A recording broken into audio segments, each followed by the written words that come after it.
ಬರಹಗಾರರು ಹೇಗೆ ಅಂದ್ರೆ ಮನಸ್ಸಿಗೆ ಒಂದು ಆಲೋಚನೆ ಬಂತು ಅಂದ್ರೆ ಬರ್ಕೊಂಡು ಹೋಗ್ತಿರ್ತಾರೆ. ಪಬ್ಲಿಷ್ ಆಗದೆ ಆದ್ರೆ ಮನಸ್ಸಿಗೆ ಹತ್ತಿರವಾದದ್ದು ಯಾವ್ದಾದ್ರು ಲೇಖನ ಹಾಗೆ ಉಳಿಸ್ಕೊಂಡಿದ್ದೀರಾ ನೀವು? ಇಲ್ಲ ಅನ್ಸುತ್ತೆ. ನಾನು ಬರ್ದಿದ್ದು ಸಾಮಾನ್ಯವಾಗಿ ಎಲ್ಲ ಪಬ್ಲಿಷ್ ಆಗುತ್ತೆ.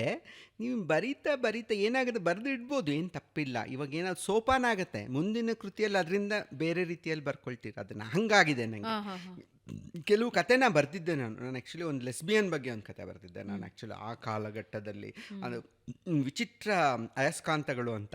ಅಂದರೆ ಈ ಅಯಸ್ಕಾಂತಗಳು ಯಾವಾಗಲೂ ನಾರ್ತ್ ಆ್ಯಂಡ್ ಸೌತನ್ನು ಅಟ್ರಾಕ್ಟ್ ಮಾಡುತ್ತಲ್ಲ, ನಾರ್ತನ್ನ ಅಟ್ರಾಕ್ಟ್ ಮಾಡೋ ಅಯಸ್ಕಾಂತಗಳ ಬಗ್ಗೆ ಬರ್ತಿದ್ದೆ ನಾನು ಆವಾಗ ಚಿಕ್ಕನಲ್ಲಿ ಯಾವಾಗ ಬರ್ತಿದ್ದೋ. ಸೊ ಅದನ್ನು ಪಬ್ಲಿಷ್ ಮಾಡಲಿಲ್ಲ. ಬಟ್ ಅದರ ನಂತರ ಅದು ಸೋಪಾನ ಆಗಿರುತ್ತೆ ಮುಂದೆ ನಂಗೆ ಬರೆಯೋದಕ್ಕೆ ಸಿಕ್ಕಿರುತ್ತೆ. ಅದ್ರ ತಿಳಿದದ್ದು ಬರುತ್ತೆ. ಅದು ಯಾವುದು ನಷ್ಟವಾಗೇನೂ ಆಗಲ್ಲ, ಬರಿಬೇಕು. ನಮ್ಗೆ ಏನಪ್ಪ, ನಮ್ದು ಇನ್ವೆಸ್ಟ್ಮೆಂಟ್ ಇಲ್ಲದ ಬರವಣಿಗೆ ಸರಿ.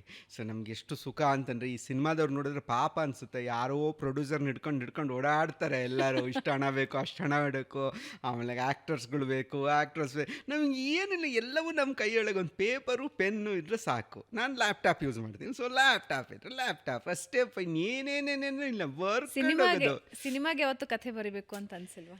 ಮುಂಚೆ ಬಹಳ ಇತ್ತು ನಂಗೆ ಸಿನಿಮಾದ ಬಗ್ಗೆ. ನಾ ಸಿನಿಮಾ ತುಂಬಾ ನೋಡಿದವನು, ವಿಪರೀತ ಸಿನಿಮಾ. ಯಾರು ಬಹಳ ಇಷ್ಟದವರು? ನಂಗೆ ಡೈರೆಕ್ಟರ್ಸ್ ಅಪ್ಪ. ನಂಗೆ ಹೀರೋ ಹೀರೋಯಿನ್ ಇಲ್ಲ, ಅದು ಸ್ವಲ್ಪ ಕಷ್ಟನೇ. ನಮ್ಗೆ ಯಾವಾಗ್ಲೂ ಡೈರೆಕ್ಟರ್ ನೋಡ್ಕೊಂಡು ಹೋಗೋಣ. ನಾನು ಕತೆಗಾರ ಅಲ್ಲ.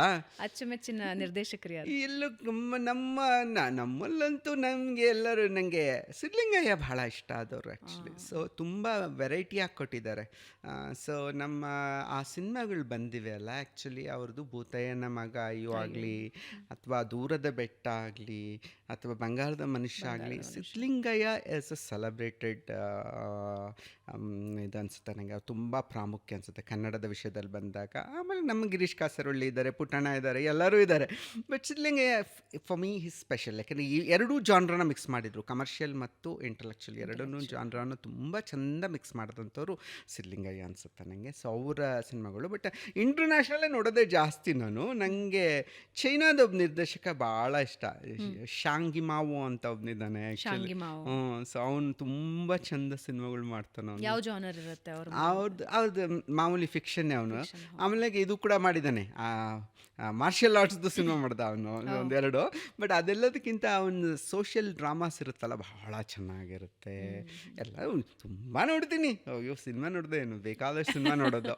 ಸೊ ನೋಡೋದು. ಬಟ್ ನನಗೆ ಮುಂಚೆ ಇತ್ತು, ಆಸೆ ಇತ್ತು ಸಿನಿಮಾಕ್ಕೆ ಏನಾದರೂ ಇದು ಮಾಡಬೇಕಂತ. ಬಟ್ ಆಮೇಲೆ ಏನಾಗ್ತಾ ಹೋಯ್ತು ಅಂದರೆ, ಈ ಸಿನಿಮಾ ಅನ್ನೋದು ಏನು ಸಮಸ್ಯೆ ಆಗುತ್ತೆ ಅಂದರೆ, ಇದು it's A group work. Compromises ಜಾಸ್ತಿ ಅಲ್ಲಿ. ನಿಮ್ಮದೇ ಎಲ್ಲ ಇದು ಮಾಡೋಕ್ಕಾಗಲ್ಲ. ಎಲ್ಲ ಗ್ರೂಪ್ ಸೇರ್ಕೊಂಡು ಡಿಸೈಡ್ ಮಾಡುತ್ತೆ ಏನು ಬೇಕು, ಬದಲಾವಣೆಗಳು ಆ ನಿಮಿಷಕ್ಕೆ ಆಗ್ಬಿಡುತ್ತೆ. ಅದೊಂಥರ ಬೇರೆ ಜಗತ್ತು ಅನಿಸ್ಬಿಡ್ತು ನನಗೆ. ಆಮೇಲೆ ತಾರತಮ್ಯ ವಿಪರೀತ ಜಾಸ್ತಿ. ಹೀರೋಗೆ ಹೆಚ್ಚು ಪ್ರಿಯಾರಿಟಿ, ಇದ್ರ ಪ್ರಿಯಾರಿಟಿ, ಹಾಗೆ. ನಂಗೆ ಹಂಗೇನಿಲ್ಲ. ನನ್ನ ಕತೆ ಬರೆಯೋಕೆ ನಾನೇ ರಾಜ, ಎಲ್ಲವನ್ನು ನಾನೇ ನಿಯಂತ್ರಿಸ್ಕೊಳ್ಳುವಂಥದ್ದು. ಆಮೇಲೆ ಎಲ್ಲರಿಗೂ ಸಮನಾಗಿ ಅವಕಾಶ ಕೊಡೋಷ್ಟು ಗೊತ್ತಿರುತ್ತೆ ನಂಗೆ, ಪಾತ್ರಗಳಿಗೆ ಏನೇನು ಎಂತೆಂತು ಹೇಗೆ ಪ್ರಾಮುಖ್ಯತೆ ಕೊಡಬೇಕಂತ. So I have a freedom here. ನನಗೆ ಯಾರೂ ಬಾಸ್ ಇಲ್ಲ ಅನಿಸ್ಬಿಡ್ತು ನನಗೆ. ಸೊ ಅದರಿಂದ ನನ್ನ ಜಾನ್ರ ಇದೆ, ಸಾಹಿತ್ಯನೇ. ನಾನು ಅದಕ್ಕೆ ಹೆಚ್ಚು ಪ್ರಚಾರ ಸಿಗಲ್ಲ. ಒಂದು ಸಿನಿಮಾ ಹಿಟ್ಟಾದರೆ ಯಾವ ಮಟ್ಟದ ಒಂದು ಪಾಪ್ಯುಲಾರಿಟಿ ಸಿಗುತ್ತೋ, ಅದು ನಮ್ಮ ಎಂಥದೇ ಪುಸ್ತಕ ಹಿಟ್ಟಾದ್ರೂ ಅದು ಸಿಗಲ್ಲ ನಮಗೆ. ನಮ್ಮ ಕಾಲದಲ್ಲಿ ಅದಿಲ್ಲ, ನಮಗೆ ಆ ಪುಣ್ಯ ನಾವು ಪಡ್ಕೊಂಡಿಲ್ಲ. ಬೇರೆ ದೇಶಗಳಲ್ಲಿ ಅದೇ ಇದೆ.